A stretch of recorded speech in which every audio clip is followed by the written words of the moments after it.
Assalamualaikum warahmatullahi wabarakatuh. Nama saya Dua Kaila Safitri dari jurusan Bimbingan Konseling Pendidikan Islam dengan NIM 2312720 dari kelompok 9 Sejarah Peradaban Islam. Dosen pengampu Dr. Helna Nelis MPD dengan tema Perkembangan Islam di Asia Tenggara. Di sini saya akan menjelaskan perkembangan Islam di Asia Tenggara. Sebelum munculnya Islam di Asia Tenggara lebih dahulu dihuni oleh pribumi yang menganut ajaran agama Hindu dan Buddha. Kemunculan Islam di Asia Tenggara berawal dari Indonesia, terutama di daerah Perlak dan Aceh pada abad ke-7 Masehi. Setelah Islam berkembang pesat, Islam menyebar ke seluruh Asia Tenggara, terutama di Semenanjung Malaya. Ada 6 jalur perkembangan Islam di Asia Tenggara. Yang pertama, melewati rute perdagangan. Islamisasi melewati saluran ini sangat menguntungkan, di mana para pedagang Muslim mengembangkan atau menyebarkan Islam di pelabuhan Asia Tenggara, terutama di Aceh dan Malaya yang sangat populer. Yang kedua, perkawinan, di mana wanita Muslim dikawini oleh para bangsawan dan sangat menguntungkan apabila mereka memiliki keturunan. Yang ketiga ialah tasawuf, di mana Islam diajarkan kepada penduduk pribumi dengan pemikiran yang sangat sama oleh pribumi yang sebelumnya menganut ajaran Hindu ataupun Buddha. Yang keempat ialah lewat jalur pendidikan, di mana pondok pesantren diselenggarakan oleh para kiai ataupun ulama dan menyebarkan Islam dengan sangat pesat.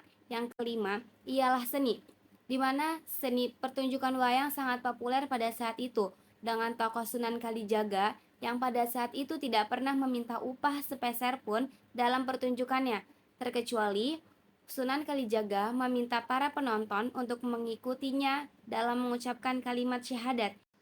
Yang keenam ialah politik, di mana politik para raja sangat berpengaruh pada penduduk, yaitu karena para raja memerangi kerajaan-kerajaan non-muslim yang membuat para penduduk tertarik untuk memasuki agama Islam.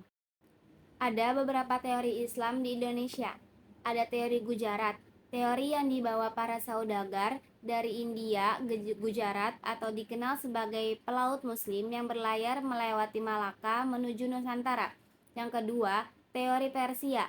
Ada pendapat yang mengatakan Islam datang melalui orang Persia, orang yang bercorak Syiah.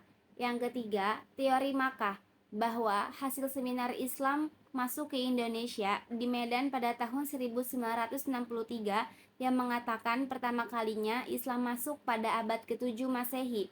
Yang keempat, teori Cina. Ada sebagian sejarawan yang mengatakan bahwa Islam masuk melalui perantara Muslim Cina yang bermigrasi. Yang kelima, teori Bangladesh. Ada yang mengatakan pula bahwa Islam ke Indonesia berasal dari Bengali yang sekarang Bangladesh. Islam di Brunei. Brunei adalah kerajaan tertua di Asia Tenggara. Sebelum abad ke-16, Brunei berperan penting dalam penyebaran Islam di wilayah Kalimantan dan Filipina. Setelah merdeka, Brunei tetap mengupayakan penyebaran syiar Islam, termasuk ke dalam politik yang masih baru. Islam di Singapura. Agama Islam di Singapura adalah agama minoritas dan persentase Muslim kurang dari 15%. Penyebaran Islam di Singapura berawal dari Kesultanan Malaka dan diteruskan sampai kolonialisme. Sampai pada abad ke-20, Islam mengalami penurunan karena pengaruh sejak masa kolonial. Islam di Kamboja. Hadirnya Islam di Kamboja sangat berbeda dari negara Asia Tenggara lainnya. Islam di Kamboja tidak dibawa oleh pedagang Arab, Persia, ataupun Gujarat, melainkan Islam di Kamboja disebarkan oleh orang-orang Cham dikarenakan pelarian akibat adanya ekspansi dari kerajaan Vietnam pada abad ke-15. Ada beberapa pengaruh Islam di Asia Tenggara. Yang pertama, sistem pemerintahan. Yang kedua, sistem pendidikan. Yang ketiga, cara hidup. Yang keempat, bahasa dan kesastraan.